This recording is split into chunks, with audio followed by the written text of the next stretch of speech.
Olá pessoal, sejam bem-vindos novamente.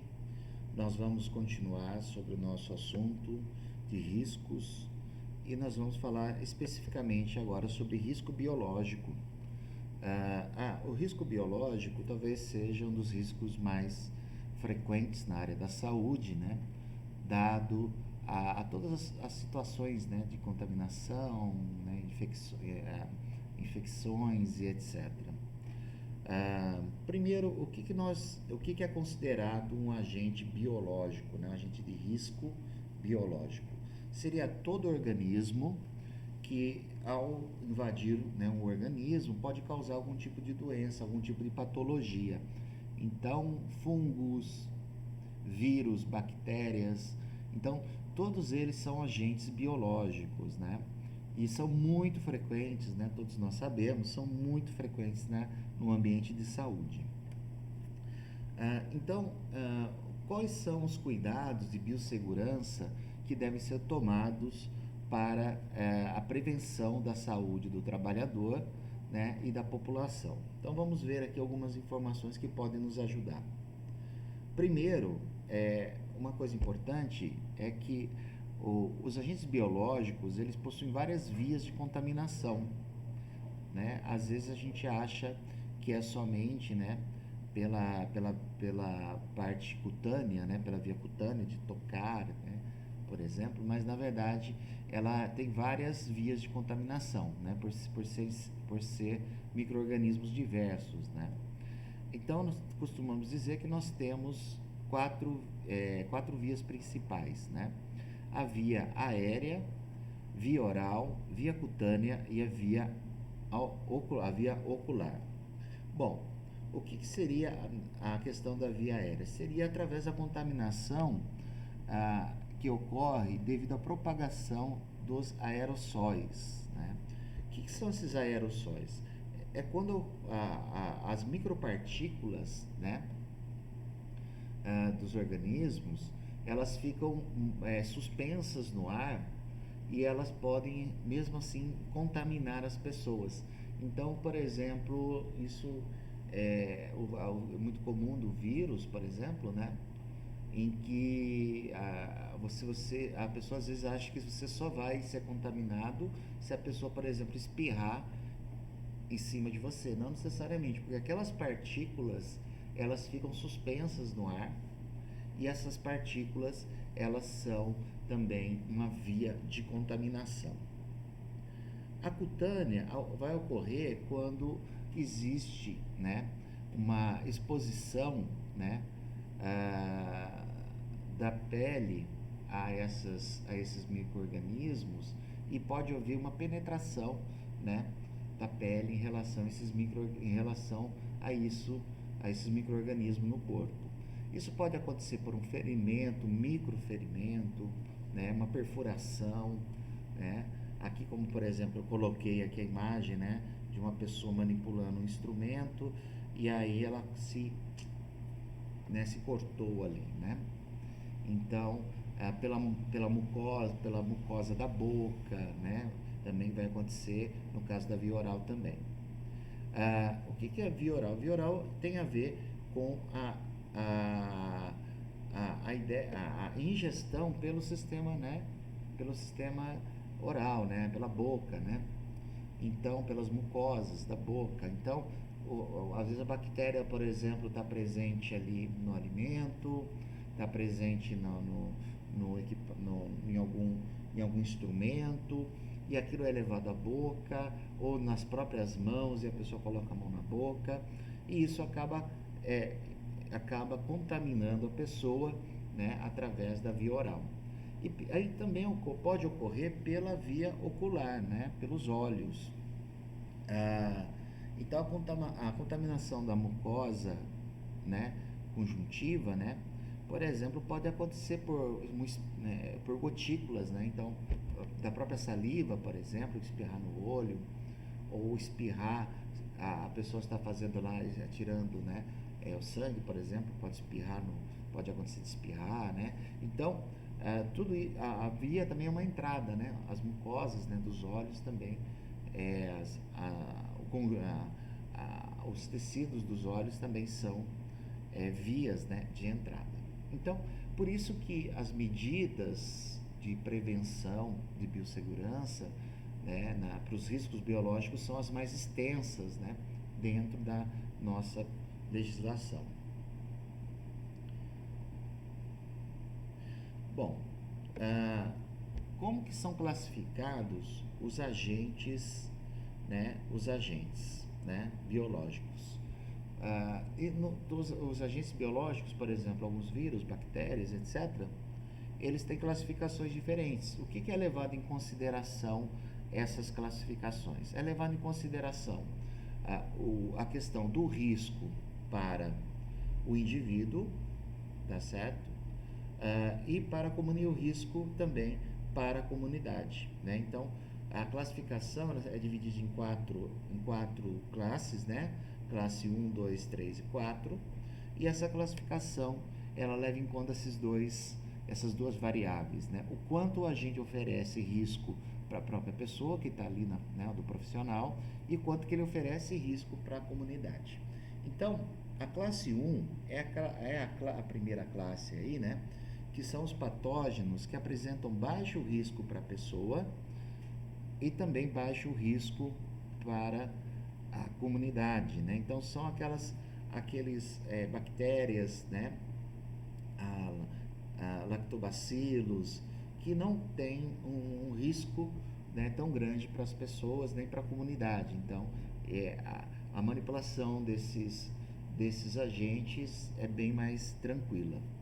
Na classe 2, nós vamos ter aqueles agentes que provocam infecções, né, e tem potencial de propagação na comunidade e de disseminação no meio ambiente, né, porém de forma limitada.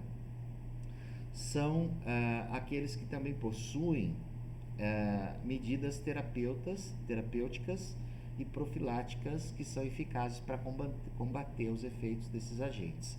São aqueles, então, que apresentam um moderado risco para a pessoa e um limitado risco para a comunidade. Então, por exemplo, hoje em dia a gente pode enquadrar o vírus da febre amarela, né,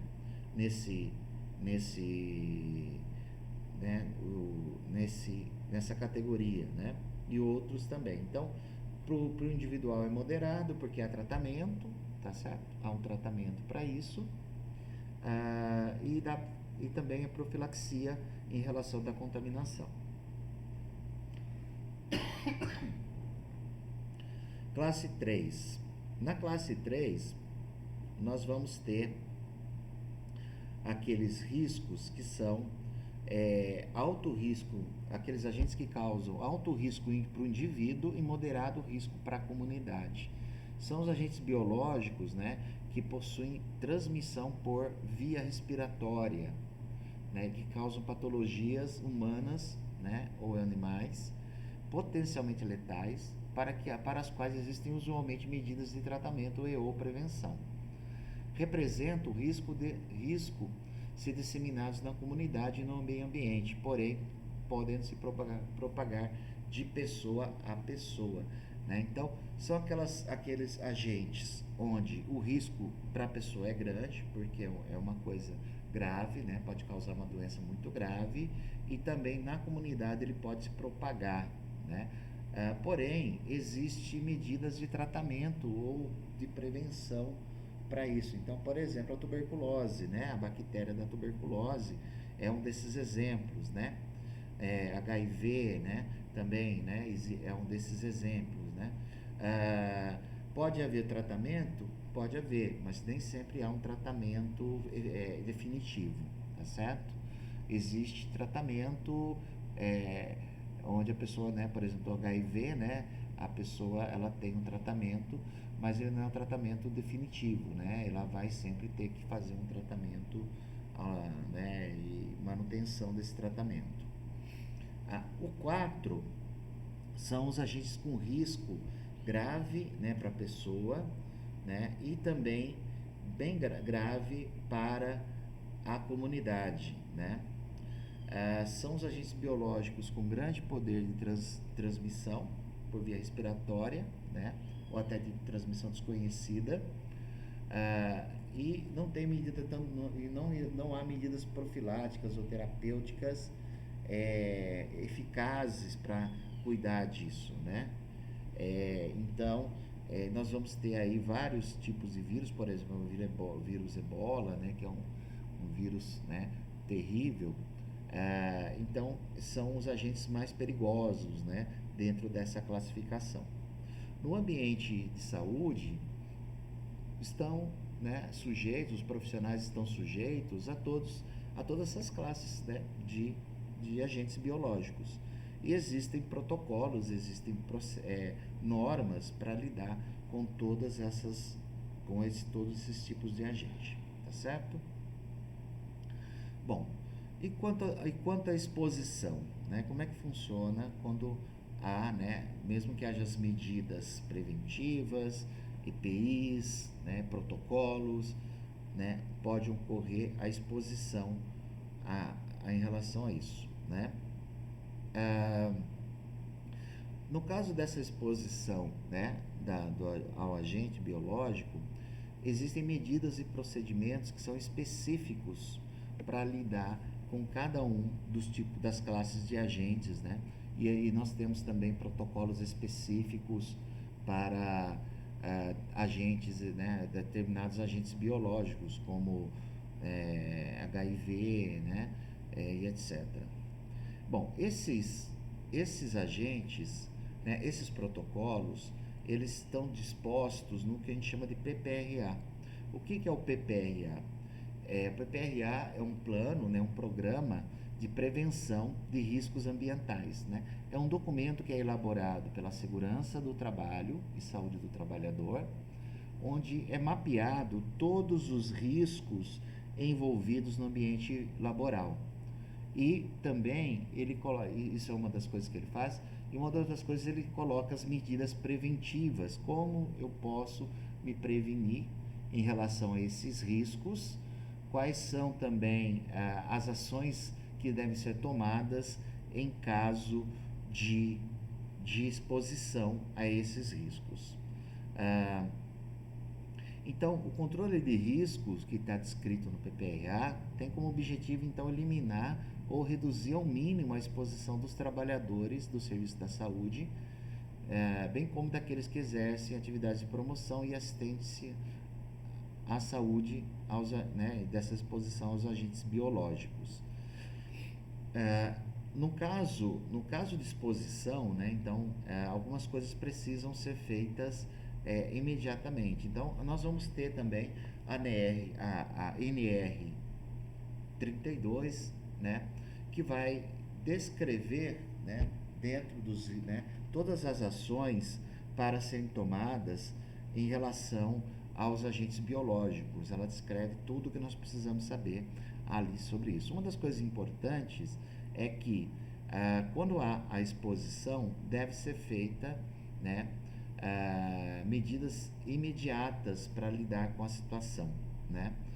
Medidas profiláticas, né? Medidas preventivas, né? Então, tudo isso, né, é descrito na NR 32, e tem também toda a questão dos protocolos, né, para lidar com agentes específicos. Um exemplo disso né, nós temos aí, né, no período da Covid, um dos protocolos são de conhecimento de todos nós, né? Então, o que são os protocolos? Os protocolos são umas consequências de uma biossegurança, né? São as medidas preventivas para lidar com a exposição a esses agentes biológicos que nós temos aí, no caso o vírus, né? Nesse caso, o vírus. Ok, pessoal? Nós vamos ficando por aqui. Até a próxima.